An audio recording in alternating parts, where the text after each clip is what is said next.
ကလေးအုံနောက်ဖွင့်ပြမှုကဘလောက်အရေးကြီးလဲကလေးဘဝဟာအုံနောက်ဖွင့်ပြမှုအတွက်အရေးကြီးဆုံးချိန်ဖြစ်ပါတယ်မွေးကင်းစားကနေ9နှစ်အတွင်းအုံနောက်ဟာအလျင်အမြန်ဖွင့်ပြပြီး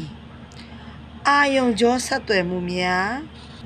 အများဆုံးဖြစ်ပေါ်ပြီးတော့တင်ယူနိုင်စွမ်းစဉ်းစားနိုင်စွမ်းနဲ့စိတ်ခံစားမှုတို့ရဲ့အခြေခံကြတဲ့ချိန်လည်းဖြစ်ပါတယ်။အုံနောက်ဖွင့်ပြမှုအရေးကြီးရတဲ့အကြောင်းရင်း၃ချက်ကိုပြောပြပါမယ်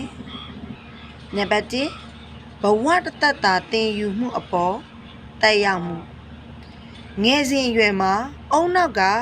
ကောင်းစွာဖွင့်ပြနေရင်ကျောင်းစာနဲ့လူမှုရေးပိုင်းမှာပို့ပြီးတော့ထက်မြက်စေပါတယ်။နံပါတ်2စိတ်ခံစားမှုနဲ့လူမှုရေးကျွမ်းကျင်မှုကလေးငယ်တွေဟာ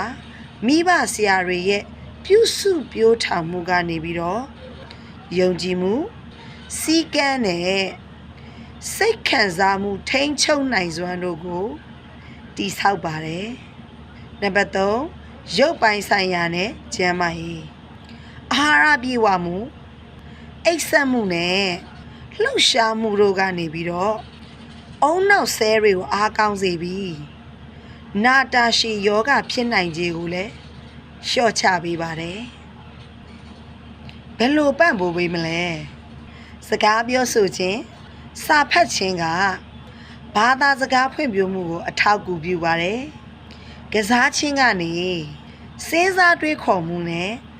ဖန်တီးနိုင်စွမ်းတွေကိုမြင့်တင်ပေးပါတယ်အာဟာရပြည့်ဝအောင်ကြွေးမွေးခြင်းတန်တက်နဲ့ဗီတာမင်များပါဝင်ဖို့ဂရုစိုက်ရမှာဖြစ်ပါတယ်တတိထားရမယ့်အချက်ကတော့ကလေးရဲ့အုံနောက်ဟာကလေးအသက်3နှစ်မှာလူကြီးအုံနောက်ရဲ့90ရာခိုင်နှုန်းအရွယ်စားရှိလာပြီဒီအချိန်မှာအကောင်းဆုံးပံ့ပိုးပေးဖို့အရန်အရေးကြီးပါတယ်ဒါကြောင့်ကလေးရဲ့အုံနောက်ဖွင့်ပြမှုကိုအားပေးဖို့အတွက်မိဘသင်တော်မကပဲအိမ်မှာရှိတဲ့ကလေးရဲ့ပတ်ဝန်းကျင်က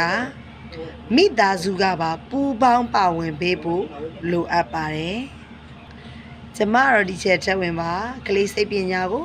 သူတည်တနာလောက်ကမျှဝေနေသူဖြစ်ပါတယ်ကလေးတွေရဲ့စိတ်ကိုနားလဲပြီးသူတို့ရဲ့ဖွင့်ပြမှုအတွက်မိဘတွေဆရာတွေနဲ့အတူတူပူပေါင်းလောက်ကလေးရရှိပါတယ်ကလေးတိုင်းကပျော်ရွှင်ပြီးကျန်းမာတဲ့စိတ်ခံစားချက်အတွေးအမြင်နဲ့အတူအနာဂတ်ကောင်းမြောက်ပိုင်ဆိုင်စေချင်တာကတော့ကျမရဲ့ရည်ရွယ်ချက်ပါ